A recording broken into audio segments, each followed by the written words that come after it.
بسم اللہ الرحمن الرحیم۔ السلام علیکم ورحمۃ اللہ وبرکاتہ۔ اللہ رب العزت قرآن مجید میں ارشاد فرماتے ہیں، بے شک میں اور میرے فرشتے نبی کریم صلی اللہ علیہ وآلہ وسلم پر درود بھیجتے ہیں۔ اے ایمان والو، تم بھی نبی کریم صلی اللہ علیہ وآلہ وسلم پر درود و سلام بھیجو۔ اللہم صلی علی محمد وعلی آل محمد۔ حضرت جابر رضی اللہ تعالی عنہ بیان کرتے ہیں کہ جب خندق کھودی گئی تو میں نے حضرت صلی اللہ علیہ وآلہ وسلم کو بھوکا پایا۔ میں اپنی بیوی کے پاس آیا اور پوچھا کہ تیرے پاس کچھ ہے؟ اس نے ایک تھیلا نکالا جس میں 1 سا جو تھے اور ہمارے پاس ایک بکری کا بچہ پلا ہوا تھا۔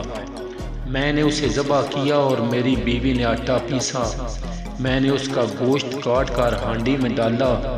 اس کے بعد میں حضرت صلی اللہ علیہ وآلہ وسلم کے پاس لوٹا تو بیوی نے کہا کہ حضرت صلی اللہ علیہ وآلہ وسلم اور آپ کے صحابہ کرام کے سامنے مجھے رسوا نہ کرنا، یعنی زیادہ آدمیوں کی دعوت نہ کر دینا۔ جب میں آپ صلی اللہ علیہ وآلہ وسلم کے پاس آیا تو چپکے سے عرض کیا، یا رسول اللہ صلی اللہ علیہ وآلہ وسلم، ہم نے ایک بکری کا بچہ ذبح کیا ہے اور 1 سا جو کا آٹا ہمارے پاس تھا وہ تیار کیا ہے۔ آپ صلی اللہ علیہ وآلہ وسلم چند لوگوں کے ساتھ تشریف لے چلیے۔ یہ سن کر آقا کریم صلی اللہ علیہ وآلہ وسلم نے پکارا اور فرمایا، اے خندق والو، جابر نے تمہاری دعوت کی ہے، لہذا چلو۔ اور حضرت صلی اللہ علیہ وآلہ وسلم نے فرمایا، میرے آنے تک ہانڈی نہ اتارنا اور نہ گوندے ہوئے آٹے کی روٹی پکانا۔ چنانچہ میں وہاں سے آیا اور نبی کریم صلی اللہ علیہ وآلہ وسلم بھی تشریف لائے اور آپ صلی اللہ علیہ وآلہ وسلم سب لوگوں کے ساتھ آ گئے تھے۔ میں اپنی بیوی کے پاس آیا، وہ بولی، تمہاری ہی فضیحت اور رسوائی ہوگی۔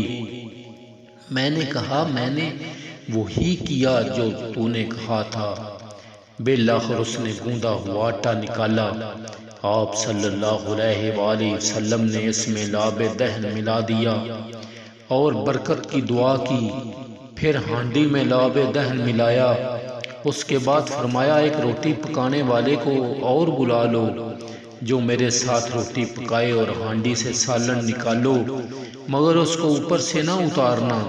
حضرت جابر رضی اللہ تعالیٰ عنہ بیان کرتے ہیں کہ اس وقت حاضرین 1000 تھے اور میں خدا کی قسم کھا کر بیان کرتا ہوں کہ سب نے کھایا، یہاں تک کہ چھوڑ دیا اور لوٹ گئے، اور ہماری ہانڈی کا وہی حال تھا کہ ابر رہی تھی اور آٹا بھی اسی طرح تھا، اس کی روٹیاں پک رہی تھیں۔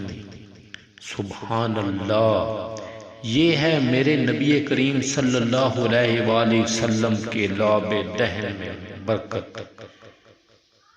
آخر میں تمام دوستوں سے گزارش ہے کہ ہمارے چینل کو لائک کریں، سبسکرائب کریں اور گھنٹی کا بٹن دبائیں۔ بہت شکریہ۔